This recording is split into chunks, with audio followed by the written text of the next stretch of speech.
L'hôpital mère-enfant de Bingerville, le plus important projet humanitaire réalisé par la Fondation Children of Africa de la première dame de Côte d'Ivoire, Dominique Ouattara, recevait ce jeudi la visite d'une autre grande militante de l'humanitaire, la première dame du Rwanda, Jeannette Kagame. Sous les acclamations de la foule conquise, les deux premières dames sont arrivées au lieu de la visite, accueillies par les autorités administratives, la chefferie coutumière de la commune de Bingerville et la direction de l'hôpital. Accompagnée par l'initiatrice de cette grande réalisation, la première dame de Côte d'Ivoire, Dominique Ouattara, présidente fondatrice de Children of Africa, la première dame du Rwanda a effectué une visite guidée de plusieurs installations de cet hôpital dédié en priorité à la mère et l'enfant. Le service de pédiatrie, où sont traités les différents cas de maladies infantiles, la néonatologie, réservée aux nouveau-nés et aux prématurés, le service d'analyse médicale, l'imagerie, une chambre d'hospitalisation. En outre, des détails sur le fonctionnement de l'hôpital lui ont été expliqués, relatifs aux performances réalisées par les équipes médicales grâce aux équipements de pointe, relatifs aussi à l'action sociale de cet hôpital qui, depuis son ouverture, a déjà soigné gratuitement 349 indigents.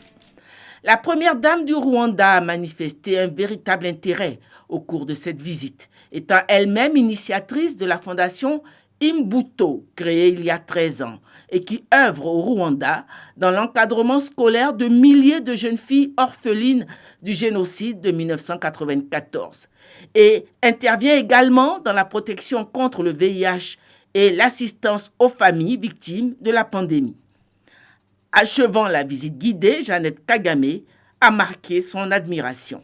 Nous avons constaté en visitant cet hôpital que tout a été bien pensé pour procurer les meilleurs soins possibles aux mamans et aux tout petits. Qu'il s'agisse de la qualité des locaux, du matériel ou de la démarche de sélection des équipes soignantes, rien ne semble avoir été laissé au hasard. Même les décorations, aux multiples formes et aux couleurs chatoyantes que nous avons aperçues, sont un éloge à l'importance du bien-être émotionnel et psychologique nécessaire à l'épanouissement de l'enfant, peut-être plus encore en milieu hospitalier. Votre volonté d'offrir un cadre de soins des plus élaborés à la mère et l'enfant ivoirien témoigne de la place que vous leur accordez, balayant ainsi tous les clichés, voulant que l'Afrique se contente de structures minimalistes en attendant des temps économiques plus cléments. Merci pour ce que vous avez fait, Dominique. Votre pari, chère sœur, a été celui de la dignité humaine, pour laquelle rien n'est ni trop beau ni trop bon, car nous méritons les meilleurs services qui soient, peu importe notre condition économique. Et pour cela, nous devons vous applaudir en tant que Rwandais, Ivoiriens et Africains.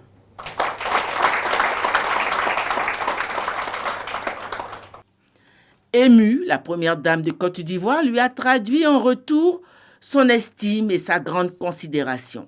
Ma chère sœur, je vous sais très impliquée également dans le social et l'humanitaire dans votre pays, notamment pour l'éducation, avec l'école privée Green Hills Academy que vous avez fondée, et en faveur de la lutte contre le sida à travers la fondation Imbuto que vous présidez.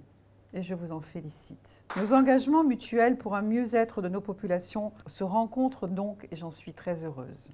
Je tiens à vous remercier pour cette visite que vous rendez à l'hôpital mère-enfant de Bingerville et je souhaite que les relations entre nos deux pays, le Rwanda et la Côte d'Ivoire, deviennent de plus en plus fortes.